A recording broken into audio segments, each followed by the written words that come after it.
Hello everyone, this is Sindhu David, your computer teacher. Welcome you all to the another session of computer online class. In today's session, you will be learning Unit 1, Communication Skills, Session 3 and Session 4. Before starting our today's topic, just have a look to the syllabus. Unit 1. In Unit 1, you will have 10 sessions.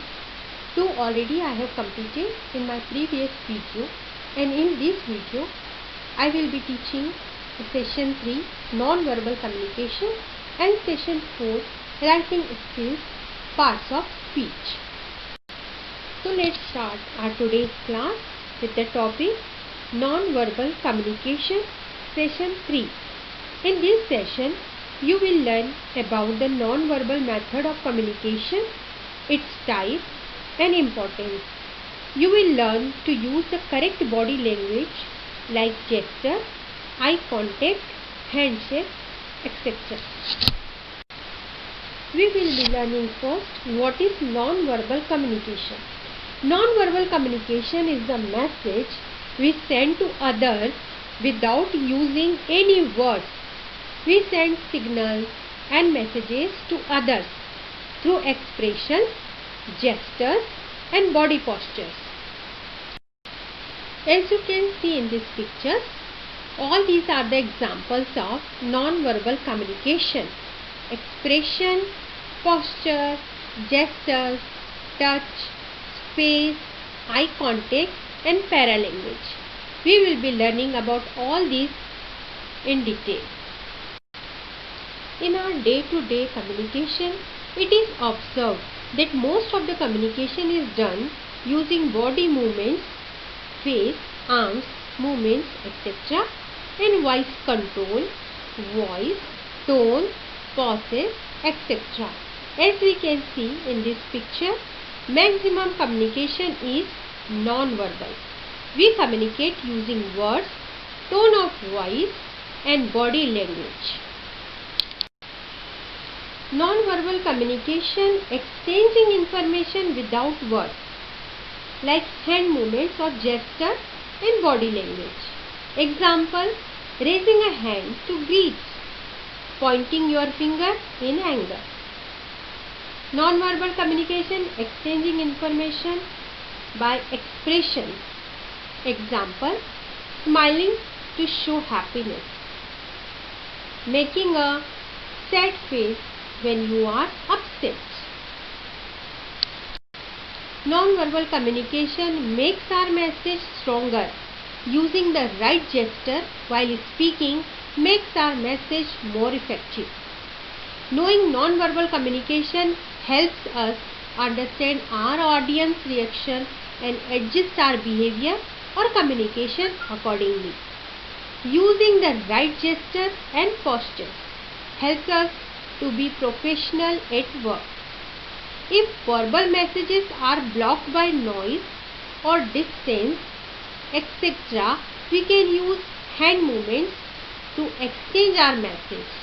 Placing a finger on the lips to indicate the need for silence and nodding the head up and saying yes. Let's see the types of non-verbal communication: face expression, posture, gesture or body language, touch, space, eye contact and paralanguage. A facial expression many a times shows the feelings of a person. For example, when we are happy, we express it through a smile, or when we are sad, we show a gloomy face. Postures are positions of the body. They show our confidence and feelings. For example, straight body posture is seen as confidence. Holding your head may be taken as tiredness. Gestures describe movements of parts of the body, especially hands or head, to express an idea or meaning. This includes waving, pointing and using our hands when speaking. For example, raising a hand may mean asking a question.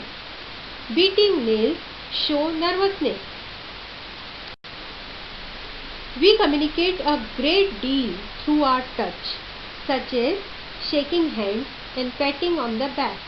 For example, a firm handshake shows confidence. Sports coaches pat on the back of the players to encourage the players.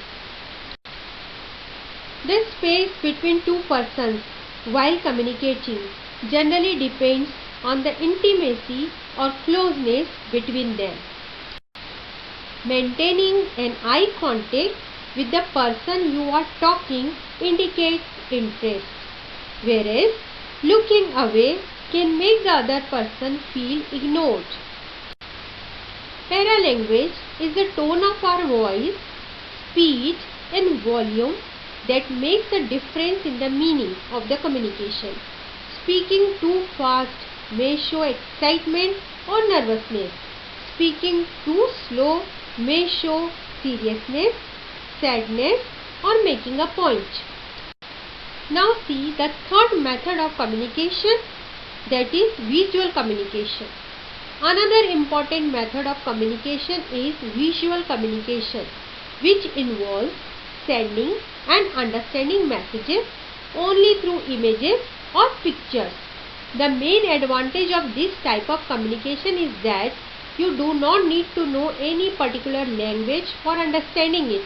It is simple, easy to understand and remains same across different places. These are the examples of visual communication. Visual communication, exchanging information through images, like traffic symbols which communicate not to blow horns, sign for ladies and gents toilets, sign for flammable substance, sign used to pause a video or audio file in smartphone or computer. Another example, traffic lights red for stop, yellow for wait and green for go. Sign showing railway crossing, sign for slippery surface, sign which communicates that the area is a no smoking zone. Here we have finished our session 3, non-verbal communication. Now I will explain next session, session 4, writing skills, parts of speech. When we talk or write in English, we use sentences to express ourselves. Sentences are important because if you do not clearly write sentences, then the meaning of the same cannot be understood clearly. A sentence is a group of words that communicates a complete thought. For example, Raju goes to school. A group of words which does not make complete sense is known as a phrase. Example, Raju goes. A sentence always begins with a capital letter and it always ends with a question mark, full stop or exclamation mark.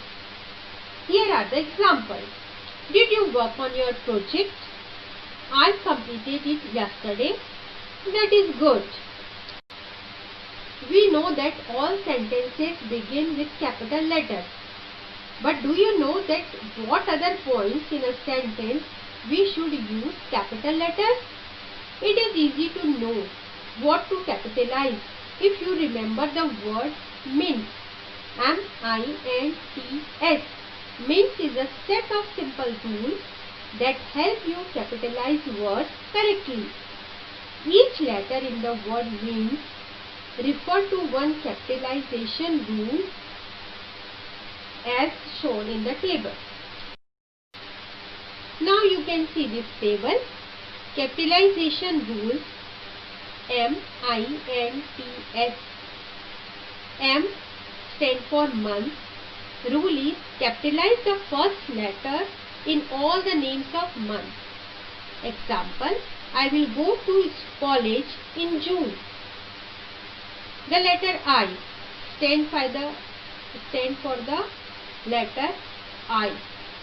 Rule: capitalize the letter I when it is used to begin a word. Example: I play tennis with him every day. The letter N stands for name. Rule: capitalize the first letter in the names of the people, place and days. For example, this Tuesday, Vidya will be in Rajasthan. The letter T shows titles, and rule is capitalize the first letter in the titles used before people's name.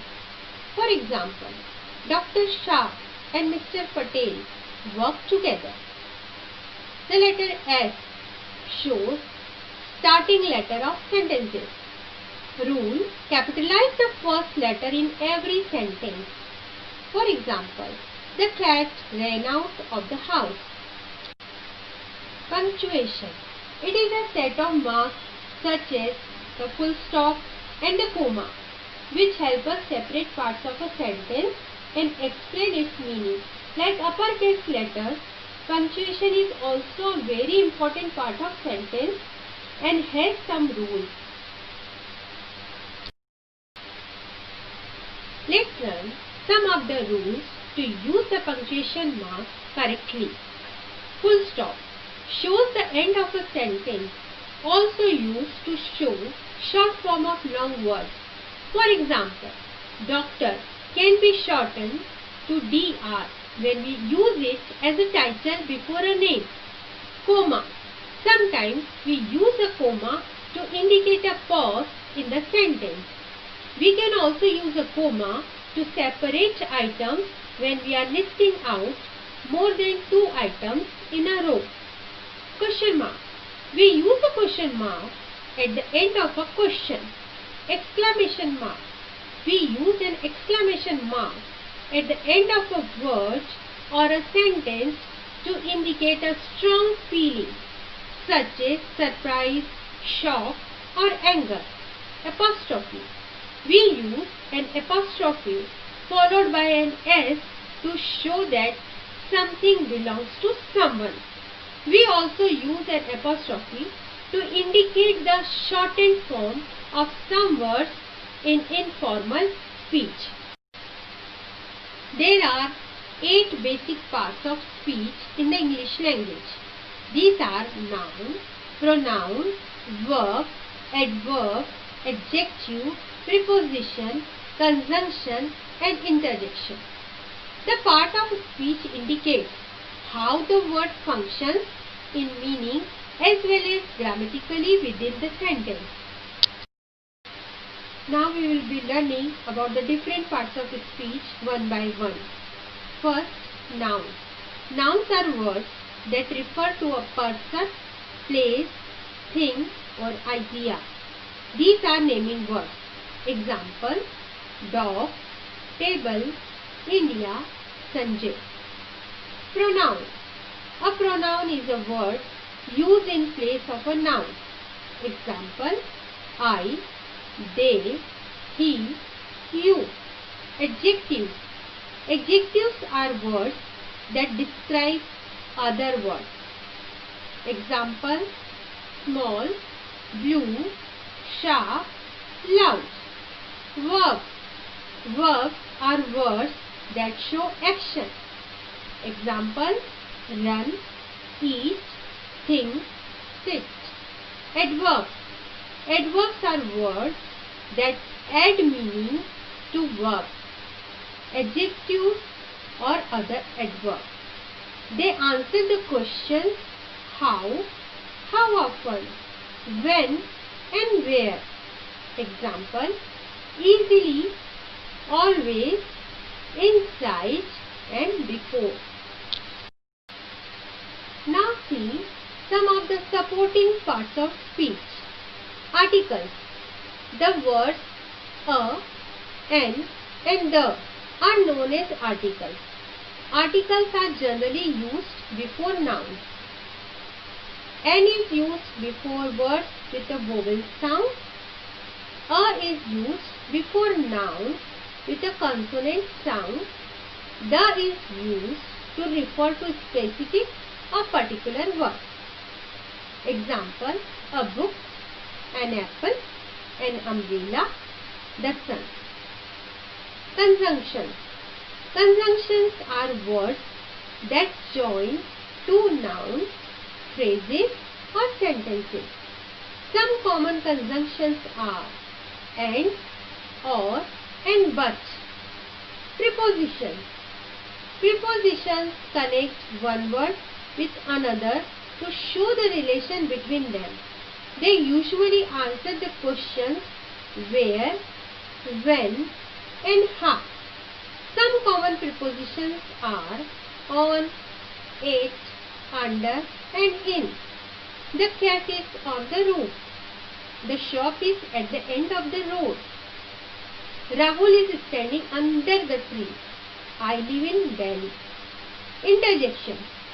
These words express strong emotions such as happiness, surprise, anger, or pain. They have an exclamation mark at the end. Example, wow, oh, oh no, thanks, help. That is all for today's video. In my next video, I will explain parts of a sentence, types of sentence.